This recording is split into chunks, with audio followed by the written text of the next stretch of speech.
Тэр мөнгөнд болох юм. Тайм команд систем. За нэг яг үлдээд сайн үлдээд асан дээр байгаа болохоор мөнгөд хэлж. Нэг давхар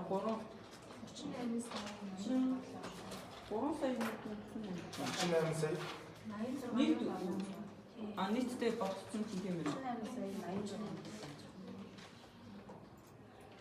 сая 86,700. За доторын хувийн орлого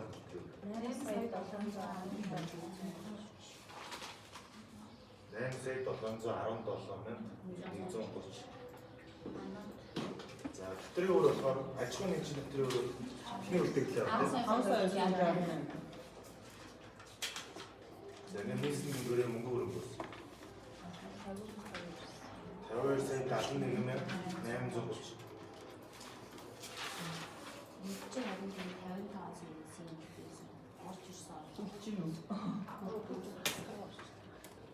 Асуучлаа.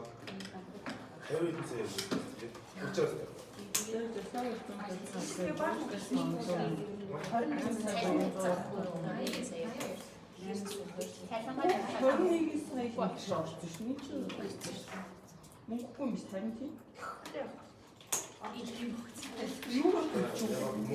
Мөнгөнд ирээдүйд орж ирэх гэдэг. Одоо яг 13 дээр борлуулалт хийх юм. Сүүлийн 85 сая. Яг борлуул эхлээд борлуулцал дараа нь яг үстэй.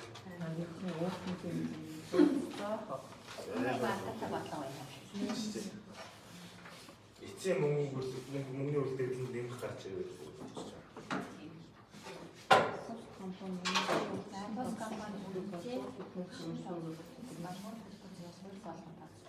За одоо үнзээ өртөд оруулахтай тооцсон өөрчлөлт тооцоод өртөгдөөр шингээ. Яг өртөгд орно гэдэг нь маань ерөөдөө дуусаагүй үйлдвэрлэл дансруу бичгнээс гэсэн. Өртөгд шингэхийн тулд дуусаагүй үйлдвэрлэл дансруу дамжиж өртөг шингэж байгаа хэрэг. За тэгээд дуусаагүй үйлдвэрлэл дансруу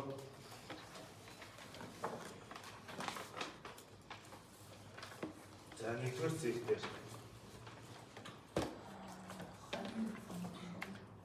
за тооцсон нэгдүгээр зээх шууд хөдөлмөр цагаар суурь болгож тооцдог.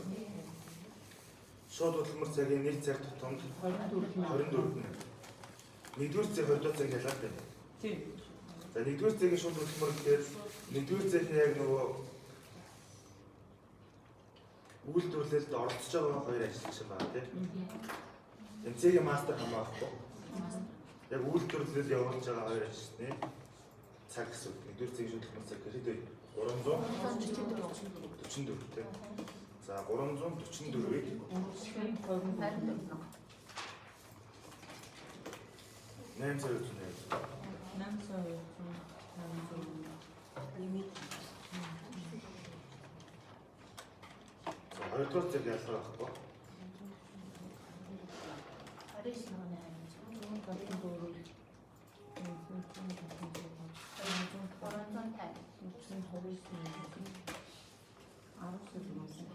2 цагийн цаг нь 350 юм.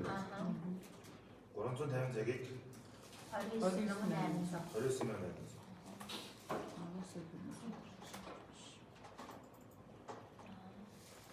Сая.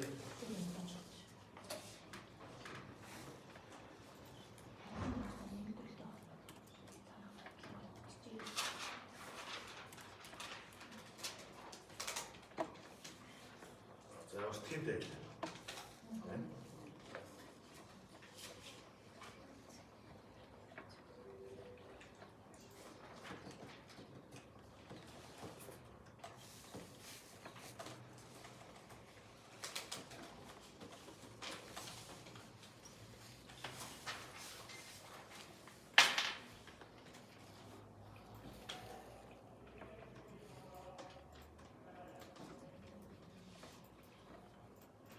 За өртгийн тайлбарч 4 хэсэгтэй гэдэг. Тэгэхээр тоо хэмжээний үзүүлэлт.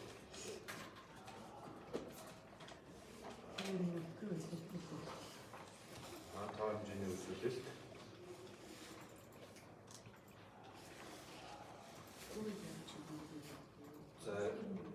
шинэ үзүүлэлт дээр орц орлон гарц гэсэн хоёр хэсэг тоо хэмжээг харуулдаг. Ямар бүтээгдэхүүн үйлдвэрлэл оруулаад юу болж гарсан, хэд болж гарсан гэдэг тийм орц гарсан. За орцын хэсэг дээр дуусаг үйлдвэрлэлийн эхний үлдээгдэл үйлдвэрлэж эхэлсэн. Нэгдүгээр цэг хэмжээ одоо шинээр үйлдвэрлэл явах, өмнөх цэг гэж байхгүй тийм. Тэгэхээр шууд үйлдвэрлэж эхэлсэн.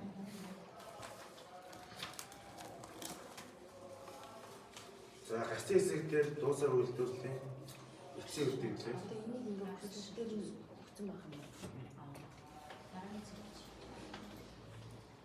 За тэгээд дараагийн цэг рүү шилжүүлсэн тийм. За тэгээд хорогдол морогдол байж байгаа үү тийм. Хорогдол байна. 50% шалгах гэсэн юм. За эхний үлдээгдэл за 5,000 тийм. Үйлдвэрлэж эхэлсэн. Нэгдүгээр зэрэг доош гарах юм байна. Үйлдвэрлэж эхэлсэн. 45,000. За дуусар үйлдвэрлэлийн эцсийн үлдээгдэл 7,000 болцсон. За хорогдол бол 50% асуудал юм тийм. Хэвийн бус тооцдог гэхээр хэвийн бус хорогдол гэж орж иж байгаа юм тийм. Дараагийн зэрэг шилжүүлсэн гэхээр 40,000. Энэ дараагийн зэрэг шилжүүлсэн энэ болохоор бэлэн бүтээгдэхүүн шилжүүлсэн гэж байна. Нэгдүгээр зэргийн дараагийн зэрэг шилжүүлсэн гэж яриад хоёрдугаар зэрэгтээ шууд бэлэн бүтээгдэхүүн болж гарч байгаа байхгүй. Тэгэхээр бэлэн бүтээгдэхүүн шилжүүлсэн. За 40,000 орчлоо. За ингээд нэг тоо хэмжээгээ баланслуулаад харах юм бол 50,000 дээр хоёр тал нь барих бол зам дээр 3,000 гэж бичихээр тийм.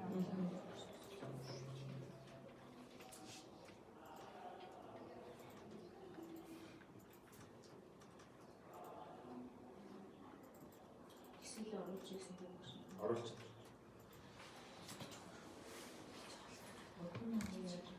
За одоо хоёр дахь хэсэг буюу цэгээ тусах тийм. За цэг тусах зардал бол ерөнхийдөө бол Т-дасаа болоо бичсэн гэсэн. Цэг тусагдах зардал. За Т-дас нь харин бодлоосаа үлдэх техник үлдээгдэл байна шүү дээ тийм. Нэгдүгээр цэгийн хувьд ярьж байгаа шүү дээ. За энэ ямар арга вэ гэдгийг харна. Бид нөгөө аргаасаа мараад эхний үлдэгдлээ задарч бичих. Нийт дүнгээр нь бичих. За нэгдүгээр цэгийн өртгийн тайлан бол дундаж өртгийн арга гэж. Нэгдүгээр цэгийн өртгийн тайлан. Хоёр нь болохоор FIFO арга. За дундаж өртгийн арга учраас бид нэр эхний үлдэгдлээ задарч бичих шаардлага гарч байна. Яа тэгэхээр эхний үлдэгдлийн өртөг гэж зайг харуулъя.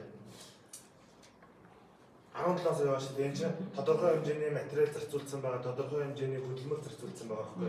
Тэгэхээр тэр нь яаж ингэж хуваагдаж задарч байгаа юм бэ гэдгийг нь цаанаас ингээ өгөх ёстой байхгүй. Материалын 100%-ын 50%.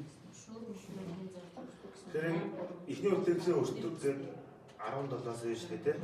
Жага шүү дээ энэ чинь 8 сая, 2 сая, 5 сая гэдэг нэг зарласан байдаг тийм. Тэгэхээр бид нэр яг Т-дасаас харж байгаа эхний үлдэгдлийн өртгөөр бичиж байгаа гэсэн. Тэгээ бичгтээ задлаа бичиж байгаа.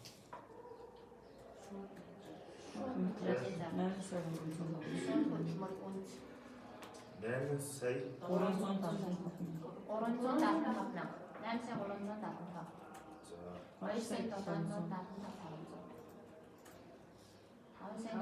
375.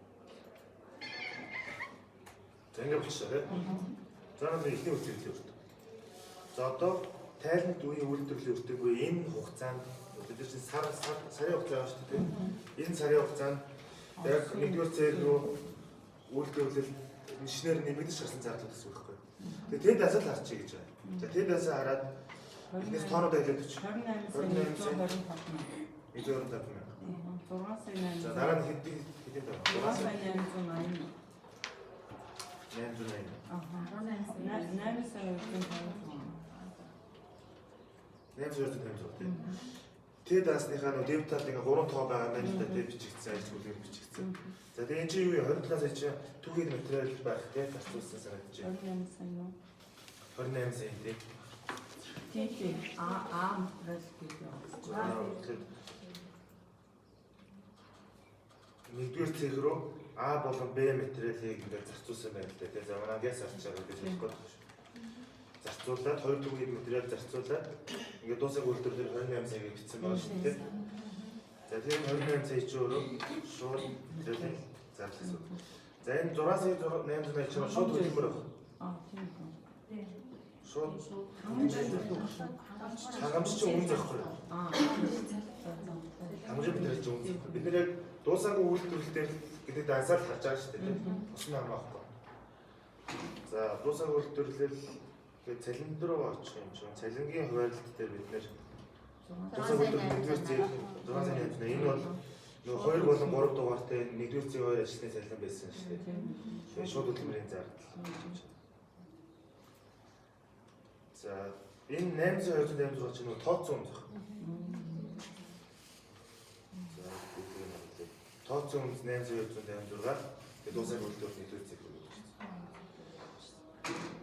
За тэгэхээр үнц 886. Тэгэхээр дуусаагүй үйлдвэрлэлийн үнц маань бол тооцсон хэмжээгээр тооцсон дүнгээрээр орж байгаа. Тэгэхээр бүтээгдэхүүний өртөгт үнцийг тооцсон дүнгээр нь оруулж байгаа. Гүйцэтгэлээр хэд гарснаас үл хамааран яг өртөг бол энэ тооцсон хэмжээгээр а мэдээж өртгийн төрөв үүснэ хэлбэлцэл үүснэ тэр нь бол сүүлд нь зарлаар бүрдэх үе яг үүдэг.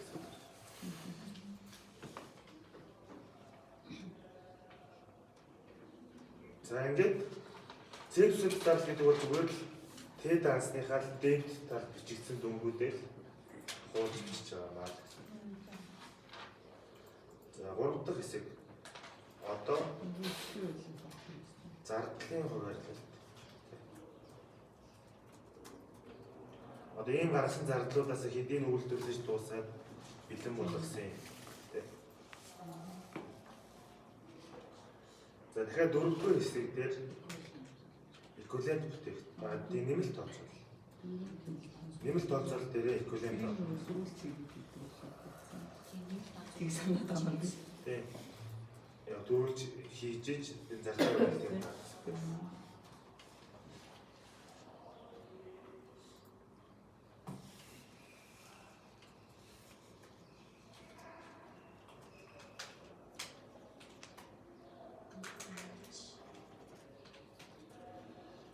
За тэгээд эквивалентийн тооцоолт бол энэ хэсгийг хайлтж эквивалентийг зардлын элемент болгоноор тооцно. Одоо нөгөө материал 100%. Эквивалент бүтээгдэхүүн тийм шууд материал. Эквивалент бүтээгдэхүүн хөдөлмөр үнцний ижилхэн болохоор хувирлалт гэдэг нь тооцож. За эквивалент бүтээгдэхүүн тооцохдоо дуусаагүй үйлдвэрлэлийг дараагийн цэг рүү шилжүүлсэн 40 мянга шилжүүлсэн яг бэлэн болгоо шилжүүлсэн байна шүү дээ. Энэ ингээ бүтнээр орно. 40 мянга дээр эцсийн үлдэгдлээ Нөгөө 7000. 7000. За эцсийн үлдэгдэл бол 100% материал. материал 100% хөргөл нь 80% тийм. Тэгээд бид нэр материалын эквивалент тооцож авч байсан 7100% байна. За хэвийн бус хорогдвол ямар ч тохиолдолд эквивалент бүтээгдэхүүний тоонд орно. Хэвийн бус хорогдлыг бид нэр ямар ч үйл явуулсан. Тэгэхээр 3000-ыг заавал оруулж байна. За материал 100% гэж бүрдэлтэй. Ер нь бол материал их их тохиолдолд дандаа 100% гэж бүрдэлтэй байгаа эквивалент тооцол. Яг тэгэхээр үйлдвэрлэл явагдахын тулд эхлээд заавал материалаа олгогдчихэж үйлдвэрлэл явуулдаг учраас тийм хоос нөгөө материал өгөхгүйгээр үйлдвэрлэл явуулна гэж байхгүй шүү дээ. Эхлээд материалаа өгөө дараа нь үйлдвэрлэл явуулдаг учраас энэ тоонууд бүгдээрээ материал авцсан байдаг гэж үзээд 100% үзэж байгаа. А тэгээд дээрээс нь бас нэмээд ингээд 100% гээд материал 100% гээд өгсөн байгаа юм шиг сарсан тийм. А тэгээд Эквивалент бүтээгдэхүүн бол гацсан эсвүүдээсээ гарч байгаа гэсэн. За хувиргалт бол яг саяны үзүүлэлтүүд ижилхэн за 40 мянга авлаа, 100% авлаа. Харин эцсийн үлдэгдлээ олохдоо хуваараа үргэлжлүүлсэн тийм. За дуусах үлдэгдэл эцсийн үлдэгдэл чинь хувиргалтын 80% гэж үргэлжлүүллээ. Хэвийн бус хоригдлоо оруулна. За хэвийн бус хоригдол маань 50% дээр шалгалт хийсэн гэж байгаа учраас хувиргалт дээр 50% байна. За ингээд болчих.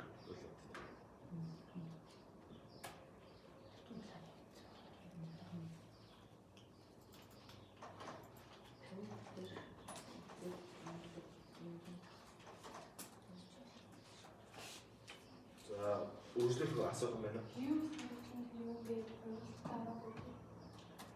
Хэвмс орлоо олсон шүү дээ.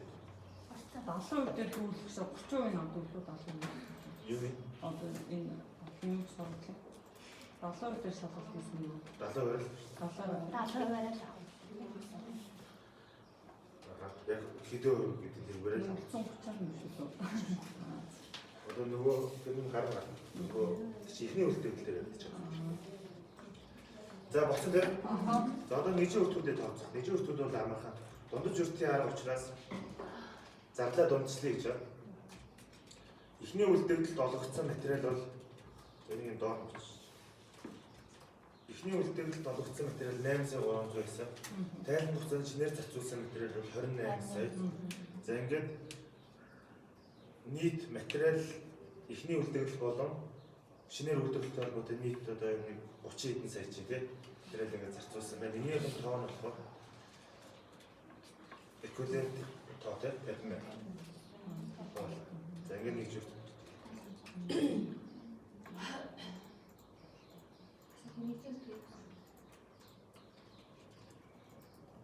Нэг ч өртгөө юм нэ.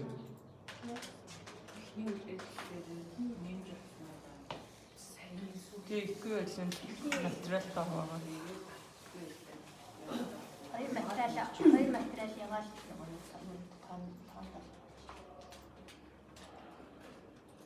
Ихний үлдэгдэл дотор байгаа материал дээр шинээр зарцуулсан материалыг нэмээд 8 сая дээр 28 сая нэмээд тэгээ эквиваленттай материал эквивалент. За хөдөлмөрийн зардал, шууд хөдөлмөрийн зардал. За ялгаахгүй ихний үлдэгдэлд байгаа хөдөлмөрийн зардал дээр шинээр зарцуулсан хөдөлмөрийн зардлаа нэмээд за ингээд хувиргалтын эквивалент тийм. За үнэ ялгаахгүй. Ихний үлдэгдлийн үнэс дээрээ шинээр нэмэгдсэн үнцээ нэмлээ. За 47 нэмэгдсэн. За энэ чинь цэг тус зардлын нийт дүнгээр хараад байдаг тийм. За нийт дүн. Ихний үлдэгдэлтэй нийлээ. За нэгжийн өртөг.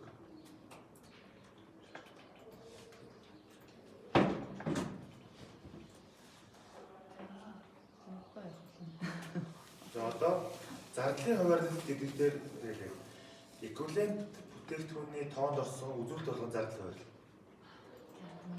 Бид нэг 3 тоо эквивалент орж байгаа шүү дээ тийм. 40 мянга тэр чинь үлээ дараагийн цэг рүү шилжүүлсэн. Тэгэхээр дараагийн цэг рүү шилжүүлсэн өртөг гэж гаргаж ирсэн гэсэн үг. Тэгэхээр энэ чинь D3 нь болохоор дуусаагүй үйлдвэрлэлийн эцсийн үлдэгдлийн өртөг гэж нэг юм болно гэсэн үг. Дахиад энэ хиймс орлогч орсон баа шүү дээ. Тэгэхээр хиймс орлогын өртөг гэж орно гэсэн. Ер нь бол энэ зардлын хуваарлалт гэдэг маань эквивалент бүтээгдэхүүний тооцоололд орсон үзүүлэлтүүдэд бүгдэнд нь зардал хуваарлалт гэж орж ирнэ гэсэн үг. За тэгэхээр эхлээд дараагийн цэг рүү шилжүүлсэн өртөг. За энэ амархан. Тэгээ 40 мянга өртөг. Дараагийн цэг рүү 40 мянгаыг шилжүүлсэн. Нэгжийн нийт өртөг нь 1235 тийм. За ингээд.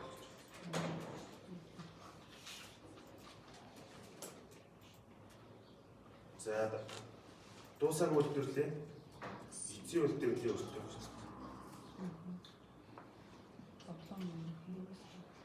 За энийг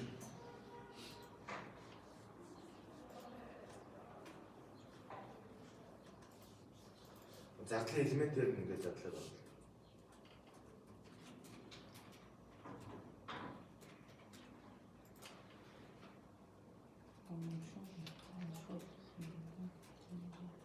За эцсийн үлдээлийн тооч хэдэлээ? 7000 шүү дээ. 7000-ыг үржих нь материал 730. За 7000-ыг үржих нь эцсийн үлдээл чинь хөдөлмөрийн зардлын 80% гэж бүрдэлтэй шүү дээ. Тэгэхээр 80%-аар нэрлээ үржүүлээд тэгээд дараа нь 250. За үн бас ялгаа байхгүй. 7000-ыг 80%-аар үржүүлээд 300. За ингээ энэ гурвын нийлбэр дуусаа үйлдвэрлэлийн эцсийн үлдээл.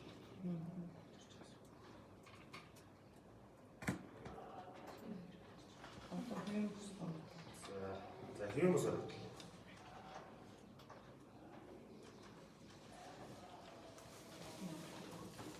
Бас 3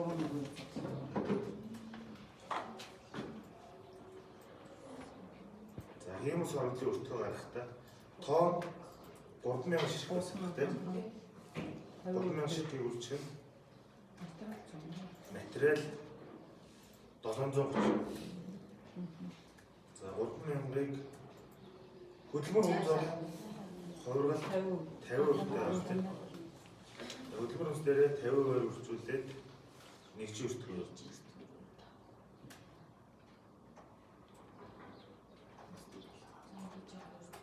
За ингээд 2937 тийм. За ингээд бид нэг 3 үзүүлэлт зардал хуваарлагдаад энэ гурвын нийлбэр маань 60 сая одоо энэ 285 тал зэрэг.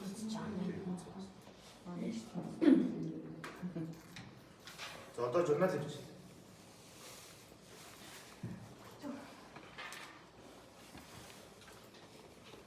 Яасан яагаад яваад байна?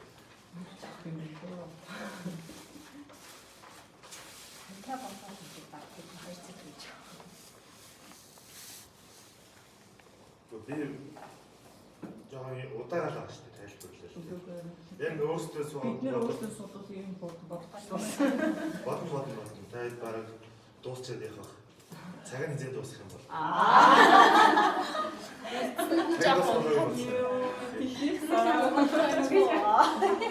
Зүрүүс цаг зүрүүс гарахгүй шүү. Тэгвэл эхний 2 цагт нь унтж байгаа. Маргааш бодож තියෙනවා гэж унтж байгаа тэгээд. Нэг цаг бол юм 3. За журналын бичдэг бичээ. За журналын бичдэг бол энэ зардлын хуваарлт гэдэг хэсгийг харж байгаа гэж байна.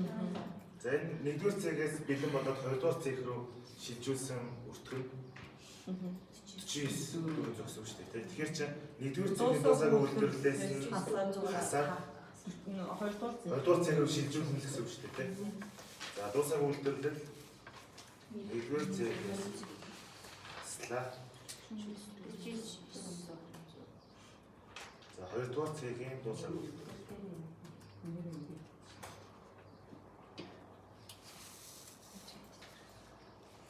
За ингэ бичнэ. За одоо хэвийн бус хоригдлыг яах вэ гэдэг асуулт. Өөртөө оруулах. Хоригдсон энэ бол хоригдох ёсгүй байхад тийм гацсан оролцсон шүү дээ хэвийн бус хоригдсон чинь. Энэ ажилчтай холбоотой юм уу, холбоогүй юм уу, байгууллагын яг үйл ажиллагаатай холбоотой юм уу гэх мэтлэн шалтгаан байх хэрэгтэй. Тэгээ энийг яаж яах вэ гэдэг нэмэлт мэдээлэл юм байх хэрэгтэй тийм. Ажилчдаас авах авлага байна. Тэгвэл ажилчдаас авах авлага байна. Одоо хэвийн бус хоригдлыг ажилтнаас авах авлагаас нь бүртгэдэг гэсэн. Одоо зөвхөн ажлын хариуцлага асуудал гэж үздэг гэсэн тийм. Тэгээ энэ дээр яг ер нь бол ингээд бүртгэхийн 100% гаргадаг компани гэж юм байхгүй тийм. Ер нь бол тодорхой хувиар одоо цалингаас нь тийм суудах юм. Яг нэг 100% бардуулах гэвэл одоо уулуурхан компани дээр жишээлбэл хадгалахгүй янз бүрийн техник мэлнийг ингээд үйлдэл яагаад хохирлол нь гэхээр бараг 700 сая маяг ч юм уу тийм хохирлж байгаа. Тэрийг чинь хүн төлнө гэж байхгүй чинь ажил хийж байгаа оператор төлнө гэж байхгүй. Тэгэхээр тодорхой юм шийтгэл байгаа гэсэн. Яг бид нар энэ дээр тэдэн өмнө өгч байхгүй учраас 100% л ажлаас аав гэж үзэх гэдэг нас юм. Тэр дуусаа үйлдвэрлэлийн нэгээс Дуусаа үйлдвэрлэлийн нэгээсээ бас ялгаагүй хасна. тэгээд ажлаас авах. 2947 байх хэрэгтэй. Ажлаас авах авдаг. Тийм данс байхгүй. Тийм данс гэж. За 49 400 зардлыг 2 дугаар цифр рүү хуваарлаа. 2947-гийн зардлыг ажлаас авах авдаг хуваарлаа. Зардлыг хуваарлаж тэгэхээр дуусах үйлдвэрлэгээ данс байгаа шүү дээ. Энэ нь бол үлдсэж байгаа дуусах үйлдвэрлэлээ үлдсэж байгаа гэсэн үг шүү дээ. Энэ 7948 38 тэгээд данс дээр бичихгүй юу? Үлдсүүлэх одоо багасаа гарах хэрэгтэй.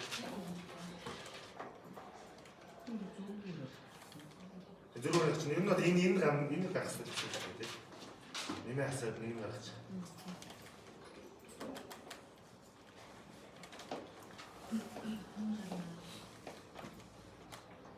Нэмж хасахгүйгээр шууд энийгээс тавьчих гэдэхгүй залхуу.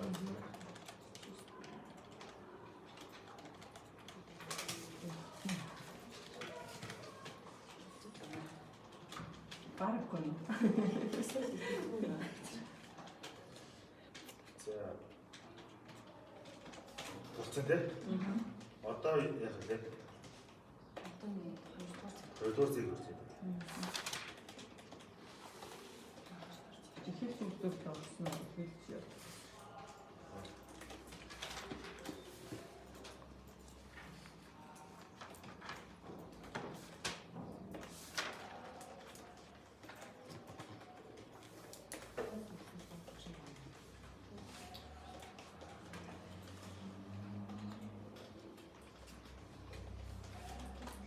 За хоёрдугаар зэрэг дуусаа үйлдвэрлэл хэний үйлдвэрлэл байгаа. Өмнөх зэрэгээс хүлээн авсан тийм. За эхний үйлдвэрлэл хэд гэж байна?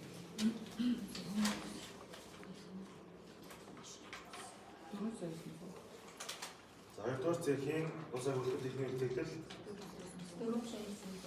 энэ юу бичих жаа лээ би ихтэй энийг хийх гэж байна. Энэ 430 гэж өөртөө байгаа тийм. За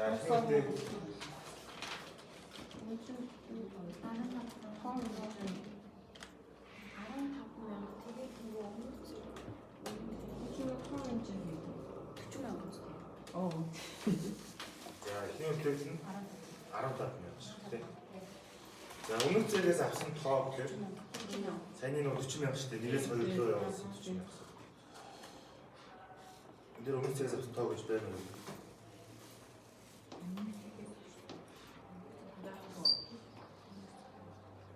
Өртгөн Өмнөх цэхээс өртгийн ингээ бичих юм шүү.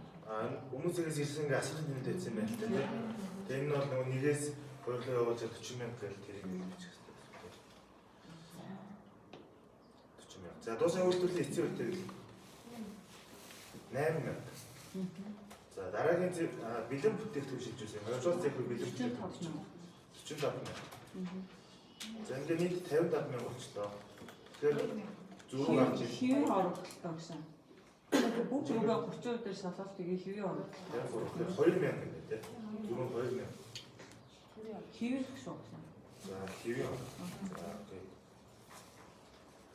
За цэг тусагт зардал 5R-ийн хувьд бол эхний үйлдвэрлэлээ бид нар түрүү ингэ зарлж ирсэн бол одоо ингэж зардлах шаардлага байхгүй. Тэр шууд эхний үйлдвэрлэлээ шууд нийт өнгөөр бичиж болж байгаа байхгүй. Эхний үйлдвэрлэл маань 4 сая.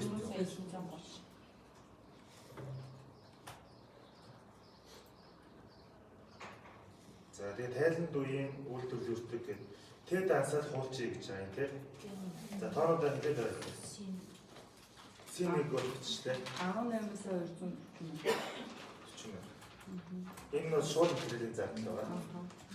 За 7 сая. 7 сая. За шууд хэллийн зардал байсан. 10 сая 400. 30-аад. Тийм. За энэ тооцсон үнэтэй. За дахиад өөр тоо нь Нөгөө баяр сүүлд үгээл тэр нь хэлж штэ. 400. Тэ даас дээр байгаа 400 тэ. За энэ юу юм? Өмнөх зэгээс шүү. Өмнөх зэгийн бүртгэгтэй. За.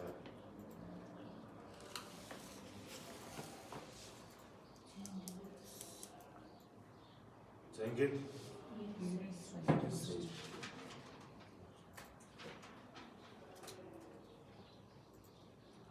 за зардлын хуваарлтыг хийхээс өмнө энэ л тооцоо.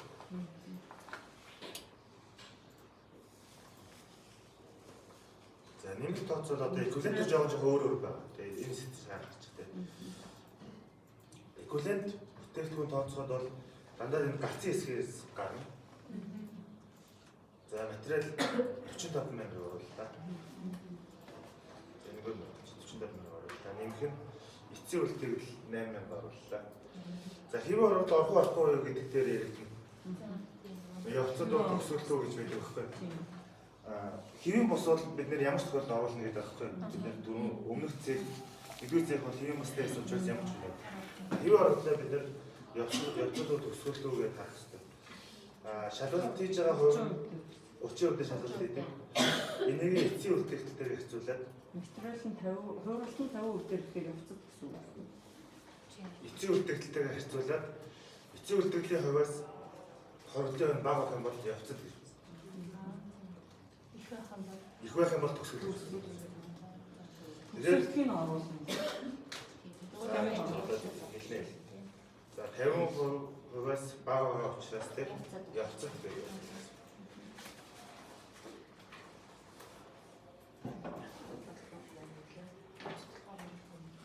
За явцад яа гэдэг нь одоо хэлж шүү байж байгаа. За хэвээр бол явцад байвал эквивалент руу оруулах. Гацын хэсэг оруулах гэхдээ явцад учраас 2000 оруулах. Төгсгөлд байсан бол нэг нь 2000 гэж гэх гэдэг шүү дээ. За энэ 2000 гэх юм байх. За одоо FIFO-ыг онцлог байна. Дундаж үртгийн аргаар бол одоо ингээд гацын хэсгээрээ эквивалент ингээд гарчиж байгаа юм. FIFO-гийн онцлог болохоор эхний үлдэгдлээ ингээд тусад нь үртгэх нь боддог байхгүй. Тэгэхээр эхний үлдэгдлийнхаа тоог бас тусад нь авч үзэх гэдэг байгаа гэсэн. Тэгэхээр энэ эквивалент нийт тооноос нь эхний үлдэгдлийн тоогоо тусад нь авч үзэхээр ингээд хасаад ялгаад байгаа байхгүй тоо юм чинь. За эхний үлдэгдлийнхаа хасна. За хөргөл 45 мянга энэ дээр 8 мянган 50% шигүүртэй ойлгох тийм. Нөлөө нэг 5 нэмэх нь нэмэх нь бишээ. Энэ нэг байхгүй одоо 15 хасна тийм. За хасахтаа хуваар нь 50 ихний үлдэгдлийн хувь 50. Өрчин 50. За ингээд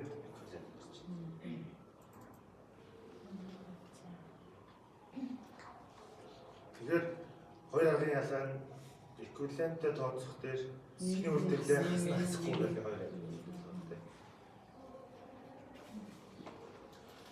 За одоо нэгжийн үлдэгт тооцох дээр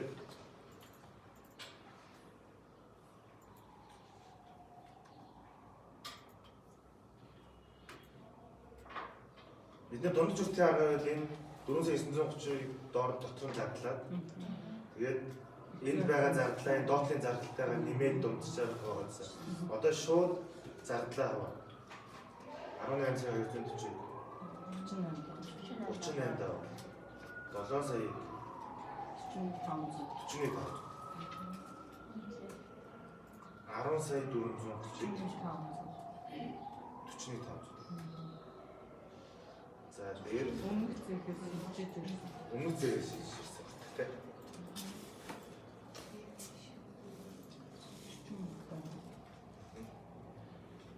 За өмнөх зэгээс шилжүүлсэн дээр эквивалент гэж байхгүй, өмнөх зэг дээр эквивалент гэж байдаг байхгүй.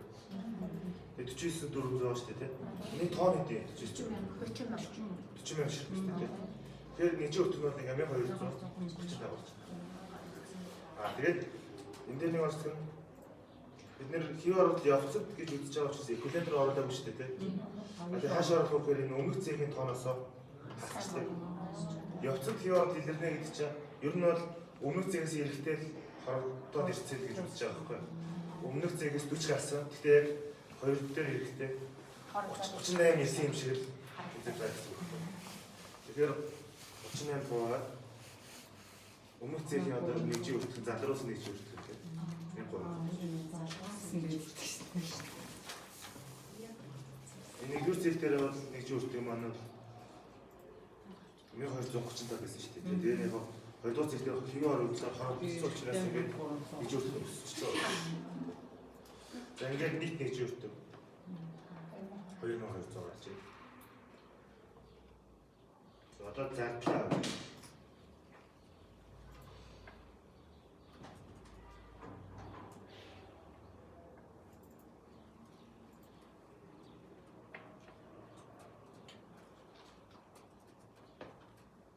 За зардал хуваарлт дээр бэлэн бүтээлтгүүн шилжүүлсэн өртөг.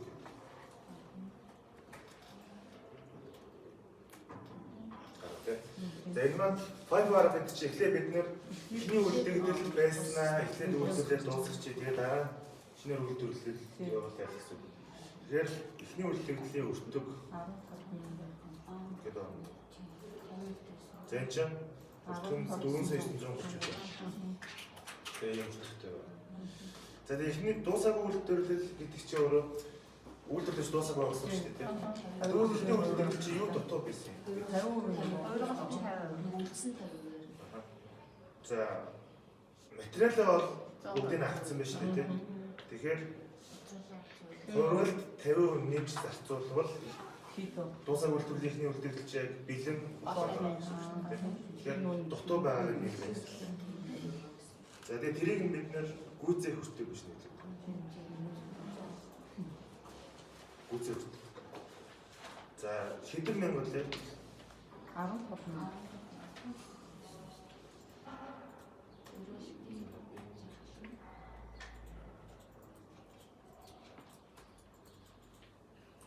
мянга. Шиг тийм.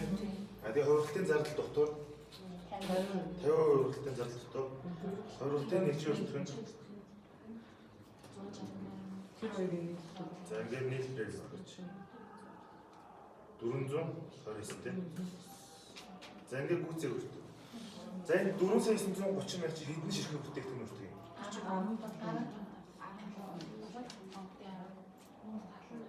4,930 мянга чи хэдэн ширхэг? 15 мянга. За тэгвэл энийг нэмчээ. 8 сая 80 мянга чи хэдэн ширхэг бүтээгдэхүүн өртөг юм? 15 мянган нийт. За 4,930 бол бэлэн болоогүй 15 мянга бүтээгдэхүүн өртөг. 8 сая 80 мянга гэдэг бол бэлэн болцоо 15 мянга бүтээгдэхүүн өртөг. За энэ болоогүй учраас ингэ тусдан нийлбэрийн гарах шаардлагагүй. За ингээд энэ хоёр нийлээд бэлэн болцоо 15 мянга ширхэг. За бид нар нийтдээ 45-ыг бэлэн болгосон байна. Тэгэхээр 15 мянган өртгийг ингээд тооцож байгаа гэсэн үг л дээ тийм. За одоо тайлан дүрийн үйлдвэрлэл буюу шинээр үйлдвэрлэсэн өртгийн тооцоо.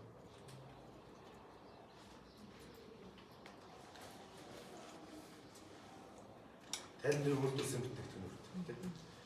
45 мянгаас 15 мянга хасаад буюу яг шинээр нэмж үйлдвэрлэсэн 30 мянга байна гэдэг. За энийг 2200. Тэгэхээр 10 мянган нэг. 2 мянган болдоо байна.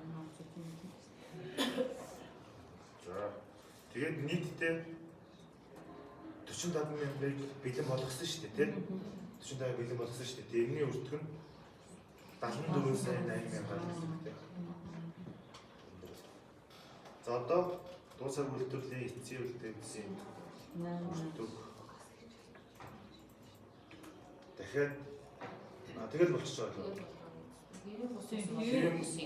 Бус юм бол хэв оруулж яг хэв оруулах хэв оруулах төгсгөл байсан бол эквиваленттэй орно гэсэн шүү дээ. Эквиваленттэй орж байгаа бол ийшээ орж байгаа гэсэн үг. За тэгээд зардлын элемент нь гэвэл 4 зардал байгаа. Юу нь 3 зар хэлмэт байгаа. Тэгээд өмнө зэгээс авсан байл өмнө зэг өртөг гэдэг ингээд 4 зардлын хэлмэттэй байгаа гэж байна. Эцсийн үлдэгдлийн тоо 8,000 шилжлээ. За 8,000 материал 100 бистэй. За хөдөлмөр 8,000-ыг 50-аар үржүүлэх юм шүү. За тэгээд үржүүллээ.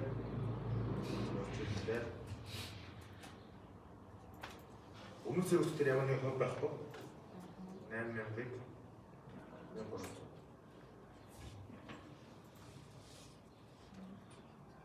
За ингээд дуусах үйлдэл эцсийн үйлдэл өртөг маань.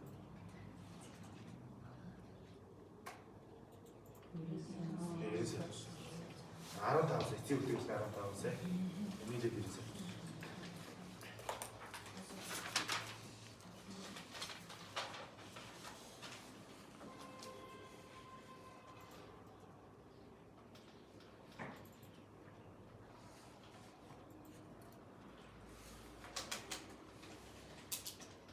За одоо нөгөө 12 онохоо юу бэлэн бүтээгдэхүүнлүүд бичиж дээр байна. за бэлэн бүтээгдэхүүн бичих нь 12. 12 тийм нөгөө юу X бүтээгдэхүүн чинь нийтдээ 45,000 ширхгийг бэлэн бүтээгдэхүүн болгосон. 45,000 ширхгийг бэлэн бүтээгдэхүүн гэсэн тийм. За энэ ч өөрөө хоёр янзын бүтээгдэхүүн явж байгаа байна л да тийм тухайн зэрэг дээр 10,000 нь болохоор X бүтээгдэхүүн 35,000 нэг бүтээгдэхүүн гэсэн. За жинсэн хүчин зүйлээ аргыг ашиглах юм байна л да. Энэ жинсэн хүчин зүйл өгсөн учраас. Тэгээд дэше нэмэлт мэдээлэл харчих жинсэн хүчин зүйлээ арга байна.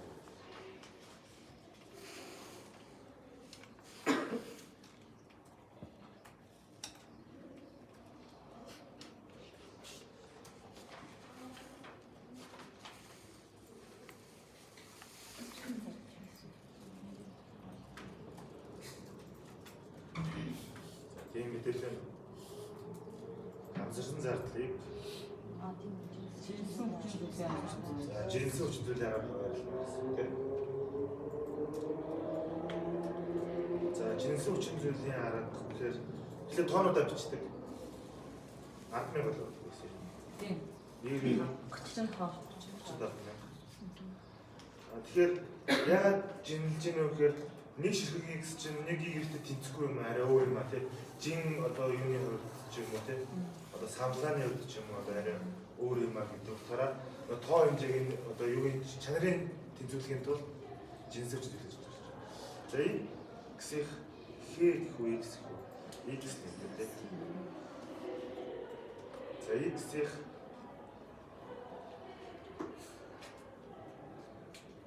жинсэн хүчин зүйл нь 3 гэсэн.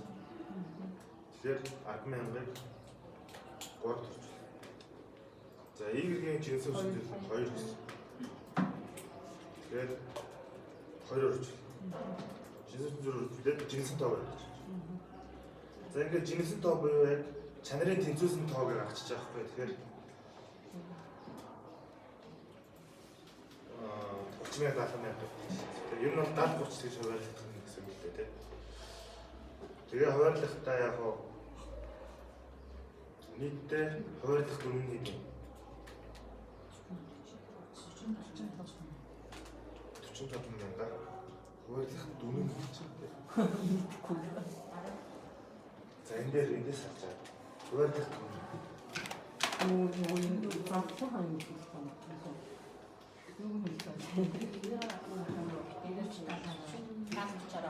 Одоо юу хуваар яг ч байгаа юм. Яг ганц цаг юм. Бэлэнтэй түнд номцлоо зарлал юмд номцлоо зарлал одоо X-ийн хувьд түнд номцлоо зарлал юм. Хэдийн зарлалтай хуваар. Шир 90 саягаар явах гэдэг гэсэн үг тийм. Мөн үү? За 90 сая юм. 90 сая чи юу? Нийт 35,000 юуны зарлал. За өөр Ингээд хэдийн хуваар. чиси саяны цог орсон дөө.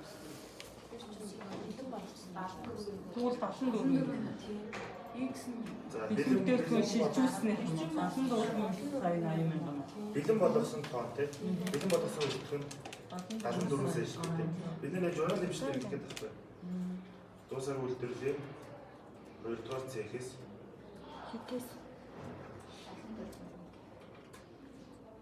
За тэгээд 74 сая бэлэн бүтээгдэхүүн бичсэн шүү дээ тий. Бэлэн бүтээгдэхүүн бичгтээ энэ чинь хоёр бүтээгдэхүүн байгаа шүү дээ. Тусгай бичсэн шүү дээ. Бэлэн бүтээгдэхүүн X дээ бэлэн бүтээгдэхүүн Y гэж бичих гэдэг шүү дээ. Тэгээ энэ шуурлагын тулд бид нэг гэдэг шүү дээ. За тэгээд энэ жинсэн тоо гэж гаргаад тал хүчээр гаргадаг. 74 сая 80 мянган 100. 22 сая 254 X руу. Бидний X руу.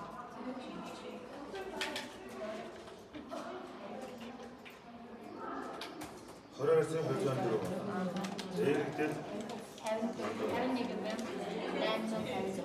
51,856.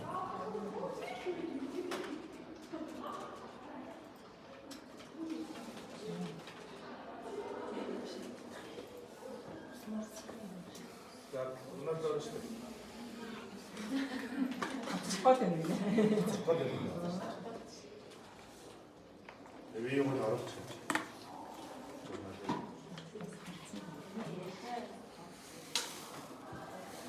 За 12 болцсон тийм. За 13 дэлцүүлж хийлээ. Жоо бодлуулчихсан шуумаар хийчихсэн. Одоо зарсан гэдэг бодлоосон. Борлуулсан гэсэн. За борлуулсан гэхээр борлуулалтын орлого нөгөө даас нь Дээд борлуулсан. арсны арга. За 16 мянган ширхгийг 4 мянга. Нэмэх нь 34 мянгыг 3 мянга. Нийт зарсан үнэ нь яг борлуулж байгаа үнэ нь 160 байна. Бид нар зарж байгаа үнээрээ орлогоо бүртгэдэг. За тэгээд өмнө хэдийн өртөгтэй үйлдвэрлэсэн бараа зарсан гэдэг чинь борлуулсан барааны өртөг чинь. За борлуулсан барааны өртөг нь нэг дансаар байж болно. Бараа нь бол тусдаа дансаар гэсэн. Бэлэн бүтээгдэхүүн X бэлэн бүтээгдэхүүн Y гэх. За ямар аргаар зарлагдах вэ бэлэн бүтээгдэхүүн гэж харах юм бол бэлэн бүтээгдэхүүнийг дундаж үртгийн аргаар зарлагддаг гэсэн байна байхгүй юу? За дундаж үртгийн. За одоо эхний үртгэлээ манай хэлээд байна. Бэлэн бүтээгдэхүүний эхний үртгэл гэсэн байна. X нь 27-аас 776. За энэ төсвөр анхаарлаа авчих. 27-аас 776 эхний үртгэлтэй. Энэ дээр шинээр үйлдвэрлэсэн өртгөний 22 сая байна. За ингээд нэмлээ. Эхний үртгэлийн тооч хэд байсан юм? 10 мянга. 10 мянга байсан. 10 мянга байна. Энэ тоо хэд вэ? 22 сая болж байна. Дахиад 10 мянга. Тэгэхээр 10 мянга шүү дээ. За нийлээд 20 мянга. Ингээд нэг чинь өртгөн 2500. 2500 болж байна. Үрчхэн За 2500 одоо хэдэн X-ийг явуулсан бэ, зарсан бэ тийм ээ? за энэ чинь 16 мянга. 16 За 16. За Y санийхтай ижлэн зарчим маань эхний үлдэгдэл 18 сая 134. 18 сая 144 байна. За энэ дээр 51 сая нэмлээ. Нэмлээ. 34 мянга. Эхнийх нь ч 15 мянга. Эхнийх нь 15 мянган ширхэг үйлдвэрлэсэн нь болохоор 35 мянган ширхэг. Энийг 50 мянган ширхэг. Үрчэн 44. За ингээд нэг чинь өртгөн нь 1400 гэж харж байна. За өртгөн 44. За 47 сая. 87,600. За тэгэхээр ер нь бол X зэрэг нийлээд 87,600-ийн өртөгтэй ийм хоёр бараагаа 166 сая борлуулсан юм шүү дээ. Хоёр орчим явуулсан. Зөвхөн шууд ашиг гэсэн үг биш тийм ээ энэ. Нөгөө цалин байлан өөр задлууд нь тооцдог байгаа шүү дээ тийм. За дараагийн бүлгээр Найзын хугацааны дэлгэлийн зардлыг дэлгэлийн зардлыг тооцож бүртгэсэн. За юу яваа вэ? Ямар хөрөнгө болоо? Yung хөрөнгө Баярлалаа. Таныг хөрөнгө байтал. зардлага Таныг хөрөнгө байтал. тэт.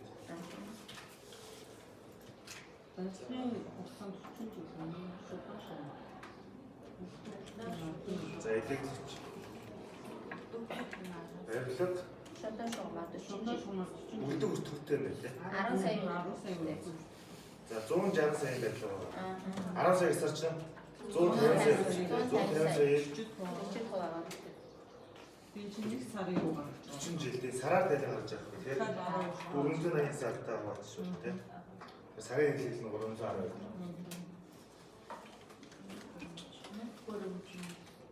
16-ны 8 сая багсан юм байна. Тэгэхээр 8 сая. Санаа хөрөнгө юу? Ингээд байлаа. 16-ны 8 сарын 1-нд авсан. Тэрэнд ямар юм бэ? Тэгээд хэлээд Уг одоо нэг сарынхан гарцсан юм чаа. Ямар хэлээд тасч байна? Нийт нөгөө юу гэж ялтаа. Хоригдсан электролыг өгсөн байна шүү дээ.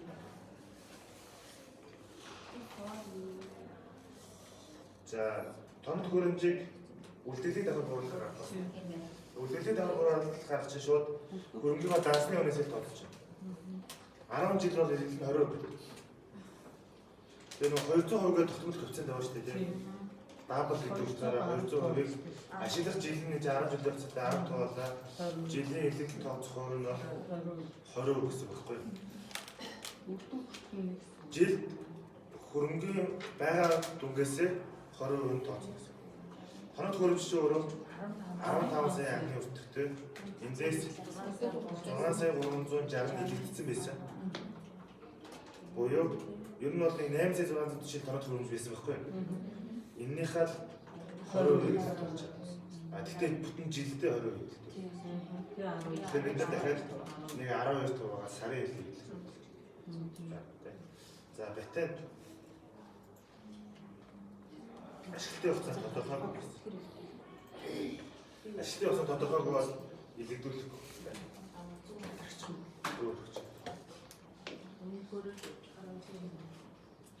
За тэгээд хуваарлах дээрээ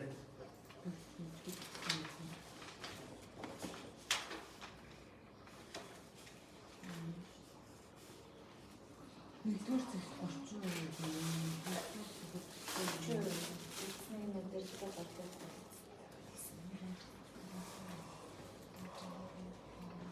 за бүгдээр ажиллах юм уу те барилга юм уу?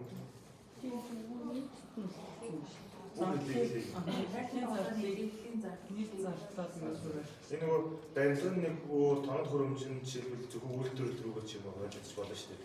Тэгээ хөнгөл тус тусд нь ингээд задлуудаа бодцоод ингээ хоошоо энийгээ тус тусд нь хуваалцдаг байхгүй. За хэд гэдэг нэгдүгээр зэрэг рүү 30%. Хоёрдугаар зэрэг рүү 40%. Үлдсний багс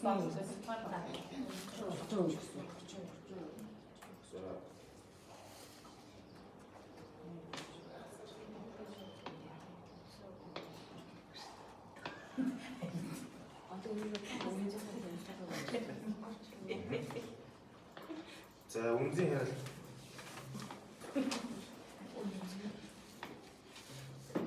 нэгдүгээр зэрэг рүү 136.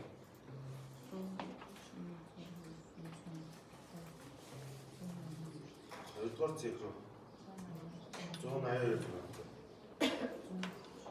За удирдлага боловсрол үйл ажиллагааны заалбар байна. Бичлээ кредитаас нь хоригдсон.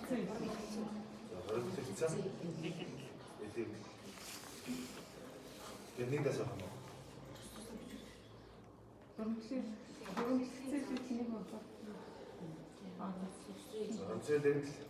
барилга үзэлэг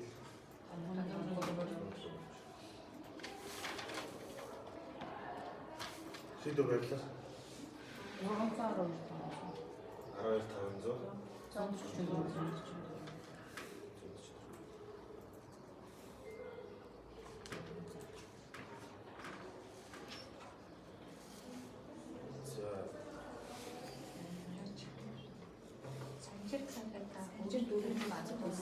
Санжир компани өөрөө байна. Энэ ихний үлдэгдэл байсан санаж байна. Тийм. Өөр төлөв чинь дасны өөр мөнгө өөр үүсдэг. 8 сая 500. Дасны өөр мөнгө өөр 8 сая 500. 500. Шугуур хийхэд хамбаас хүндэтгэн хугацаа магадлал 80% зөвлөсөн. За сугараас авлаа төлөөсөө. 80% зөвлөсөн. Бараг 80% зөвлөсөн. 13 дахь бүлгээрээ бараг зэрсэн. За авлаа төлөөсөн гэхээр чи мөнгө орж ирэн тийм ээ. Дасны авлаа бүгдээс нь тодорхой хөрөнгөсөн нь 80% зөвлөсөн гинэ. наадах чинь 166-аас юм хүмүүстэй тийм. Гэтэ энэ нэг хугацаа нөхцөл Нөгөө энэ үстэй нөгөө 10 хоног Манай 2 сонсож энэ хэсэг энэ 166-аас яагаад өмнө гэдэг гэсэн. Ишээ борлуулсан. Энэний 80% үстэй тийм. 80% буюу 132 800 авлаар авлаа. За мөнгө нь орж ирэхдээ хүндэтгэг арай бага мөнгө орж ирнэ. Тийм. За хэдэн үеийн хөнгөлөлттэй гэхээр 2% хүндэтгэг. 2% хөнгөлөлттэй гэсэн юм. Хөнгөлөлтийн хугацаанд хэцүү учраас 98%-аараа 132 сая 800-ыг авлаа. 98%-аар орж ирнэ гэсэн үг шүү дээ. 131 144 орж ирсэн. Тийм ээ. Хэдүүлээ хөнгөлөлтийн хугацаанд гэсэн байгаа шүү Тийм дээ. тийм байна. 131 144. За 131 144. За 2% нь болохоор юу үүсэх вэ? Борлуулалтын хөнгөлөлт. Яг ер нь бол борлуулалтын орлого гэдэг орлогоо бууруулж болно. Зарчаад зарсан нь 2%-ээр хөнгөлж гэсэн үг шүү дээ. А зүгээр ягаад борлуулалтын хөнгөлөлт гэж бүртгэдэг вэ гэхээр дараа нь анализ хийн шүү дээ. Зараадаа хөнгөлөлсөн гэдэг ингээд тусдан ялгаж харахын тулд хөнгөлөлт нь ихтэй таван багадаа таван хөнгөлөлтөө нэмэхүү багасгах уу гэдэг юм тийм. Тэм шийдвэр гарна шүү. Тэгэхэд бол дасаа тусдан ингээд харж байгаа гэсэн үг юм бол.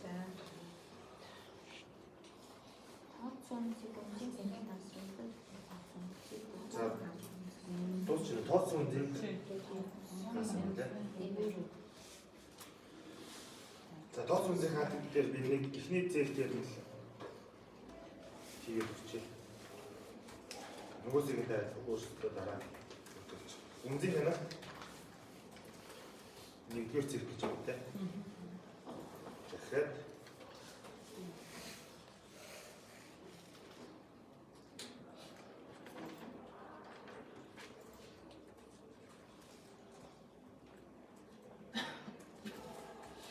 тооцоо үнэлэх гэж байна. За датасаа зөвшөөрсөн байгаа.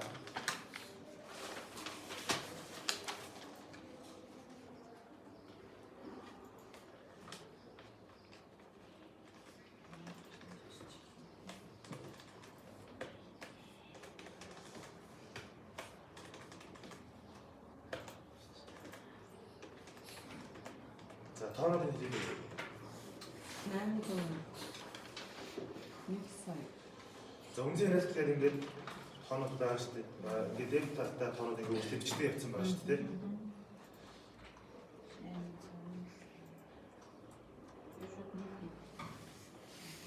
Тэгээд та бичсэн байгаа үнэн яриад. За ингээд нийт дүнгийн зэрэг. 9 сая 300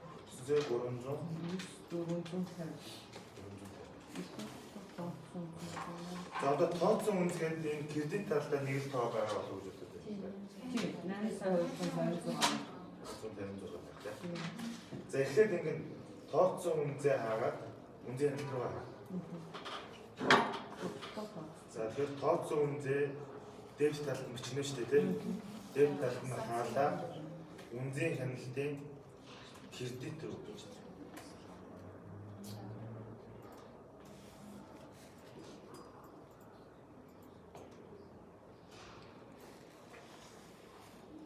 Тэгээ тооцсон үнэлгээдээс байхгүй тийм.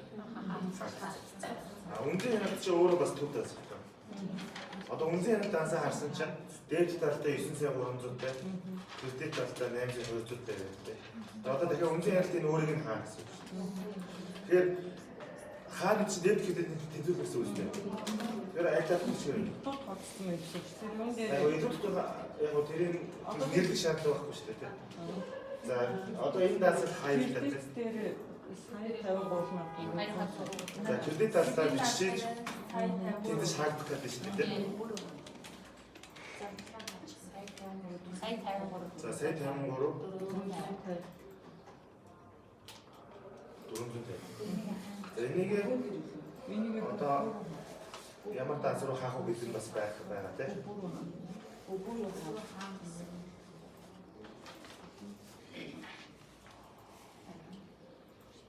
За бодлуулсан барааны өртөөрөө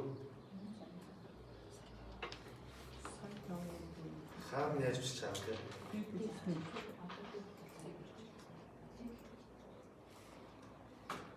За энд бол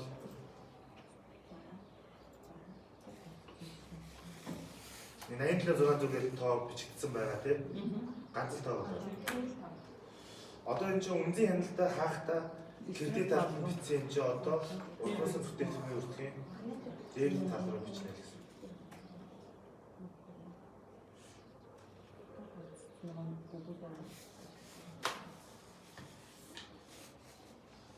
Яг нь дотоод оцсноо бодлуулсан өртгөргөө шиг бичиж байгаа гэсэн.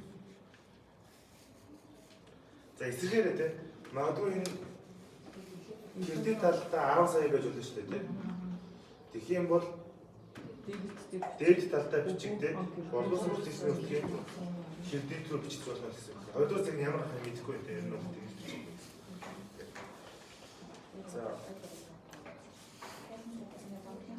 За зээлийг үүний амт төлсөн уршил тусан зайлт төлсөн зээл асуудал бүлгийн үйл зээлийг юм уу тийм. Тэгээд бол багаас нь гарч байгаа тийм.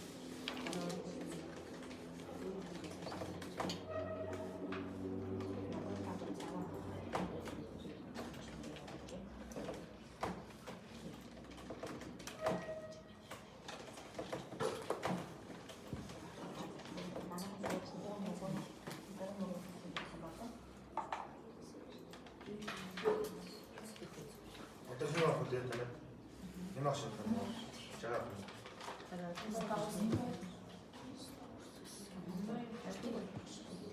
За тэгвэл завсарч идэл гэж. Ямар шиг цагтаа орох вэ?